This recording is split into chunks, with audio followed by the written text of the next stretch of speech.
Hello everyone, welcome to module number 1.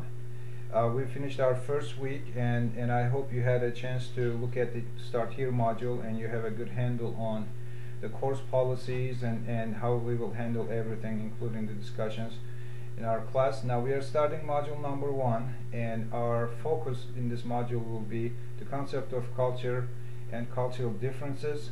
My main goal here is to give you a chance to kind of explore your own culture and get a good understanding of yourself as a cultural being. Now, you have certain readings in the module. You have 2 chapters to read from spring textbook, and then you have 1 supplemental reading that I uploaded to the course website.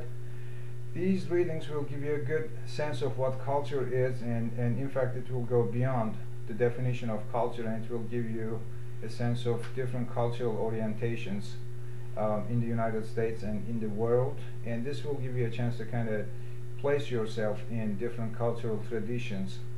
Now, as I said, those readings will give you a good perspective, but I would like to talk about culture myself too a little bit. From a definition point of view, culture is the way we live our lives, and this includes our beliefs, our values, our morals, our tastes. And this is something that a group of people do. It's not done by just one individual. If that's the case, we would call that a personal lifestyle. The other thing is that it's something learned. What I mean by that is that when you're born, you do not have a culture. You're not born with a culture, but you're born into a culture. Therefore, as you live your life, you learn this culture from your family, from the people around you, from the community, from the media, at school. So you go through a process of culturation. And the other thing about culture is that it's something that changes. It's not something static. It changes all the time. But when I say it changes, you would not expect dramatic changes, maybe little changes, but it changes. For example, compared to 20 years ago, how people communicate is completely different now because of the technology. In the past, people wrote letters to each other, people called each other, but now these days, sending a text is more common than making phone calls. In the past, people would send postcards for birthdays. These days, people just post a message on Facebook. So our communication with others became a lot more digital than it used to be. So that's just one example of how culture changes. So it's something practiced by a group of people, it's something we learn, and it's something that changes. Now the significance of culture is, as a teacher, your students will bring culture into your classroom. Therefore, you have to work with these cultures.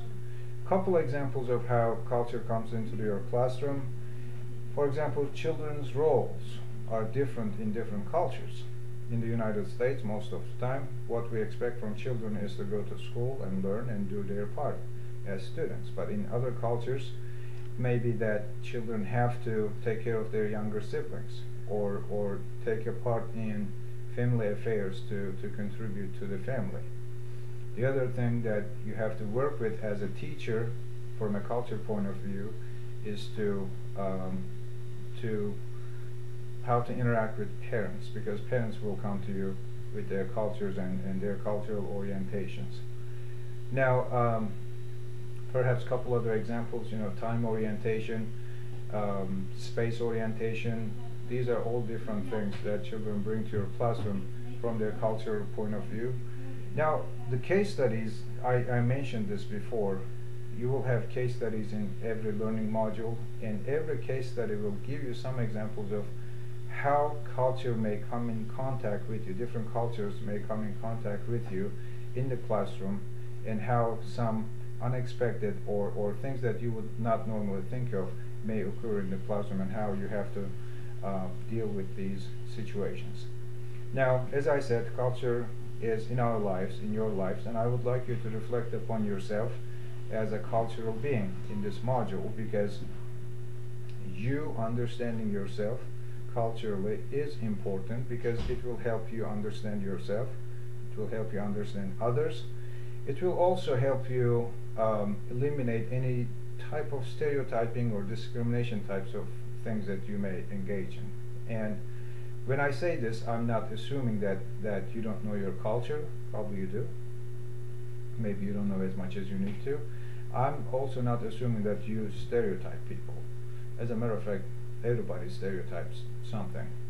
It's not necessarily a conscious act, but if you know yourself culturally, there is a less chance of you stereotyping others. This is one of the benefits of understanding yourself as a cultural being. Now, let's see. I want to talk about some of the things that you will do in this module. As I said, you have the readings. Probably the first step for you to do is to complete the readings, because I would like you to do everything else in light of what you learn from the readings.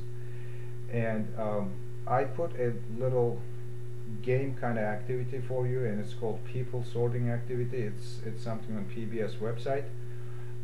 You will simply find a whole bunch of pictures of people, just headshots, and then you're going to sort these pictures into different ethnic groups and see if you will do a good job.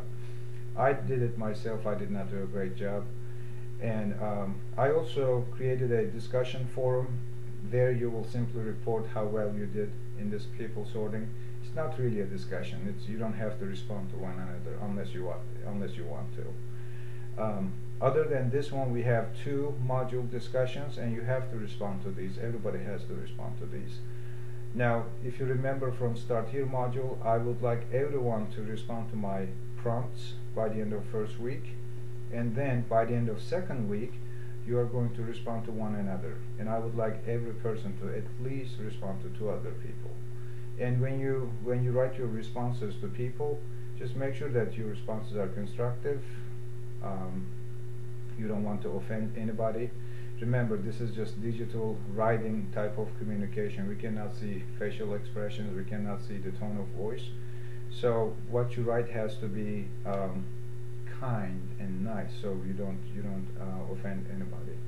So these are the 2 discussions. In addition to the discussions, we have 2 case studies for you to respond to, and these case studies are located on teacherserver.com. And I have instructions on module number 1. I think I titled the document Case Study Instructions. Just go through the instructions and you will find step by step what you have to do for the case studies. First, you have to go on this website and register, and then you have to join a group, and the name of the group is Fall 2013 Cultural Issues. I created this group. And then I will be able to follow your responses on teacherserver.com. With the case studies, just like the discussions, I would like you to respond to 2 case studies. And the names of the case studies for this module are Cannot Cooperate, the first one, and the second one is Don't Hold Hands. Both of these case studies have some connection to culture, because that's our focus in this module. So what I would like you to do is to respond to these cases, because each case ends with some kind of question or a dilemma or somebody asking for help. So you will be responding to the cases, and then I would like you to comment on other people's responses for each case. So you can find these specific instructions on our website.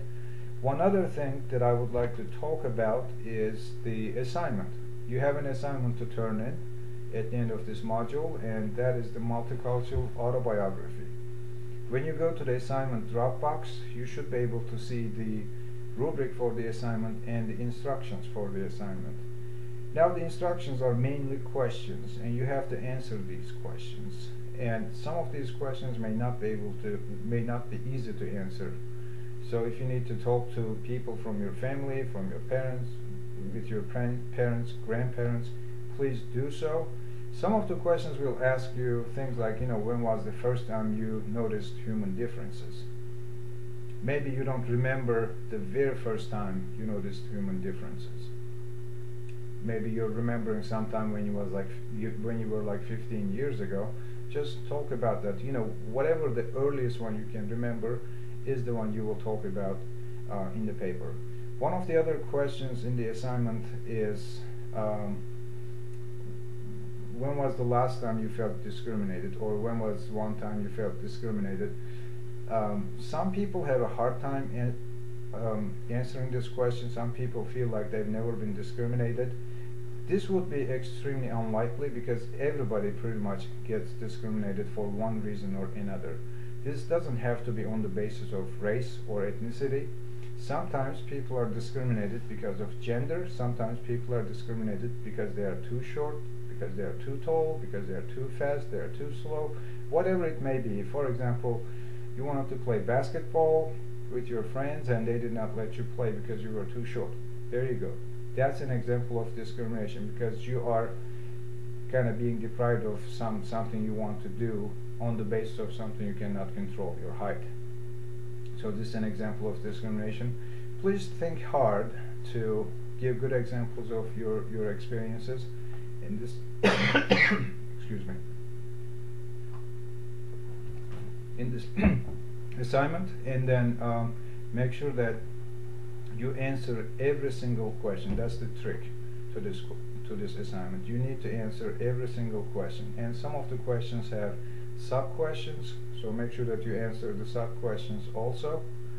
And when you submit the assignment to the Dropbox, before you submit it, just make sure that your writing is good, because I do pay attention to the quality of your writing. If you have to have someone proofread your writing, please do so. Just make sure that what you turn in on the due date is something of good quality. One last thing I will remind you, this is something I talked about in the welcome video, and that's the Ask the Instructor forum. If you have any questions for me to answer, please post them on Ask the Instructor forum, and I will answer them as quickly as I can. If you have something that's specifically about you that you need to ask me that would not interest anybody else, you can email me such questions. But if it's a course related question, please post that on Ask the Instructor forum. I hope everything is as clear as I intended it to be, but if you still have questions, I will be more than happy to answer. Again, you can post them on Ask the Instructor. In our next module, Module 2, we are going to go into American culture, so we will kind of come back to this concept of culture again. But this is all I have to say right now. I hope you enjoy Module number 1. I would like everyone to participate in everything fully, and I'm hoping that this will be a wonderful learning opportunity for all of us. So I will be talking to you when I make the video for Module 2. So goodbye for now.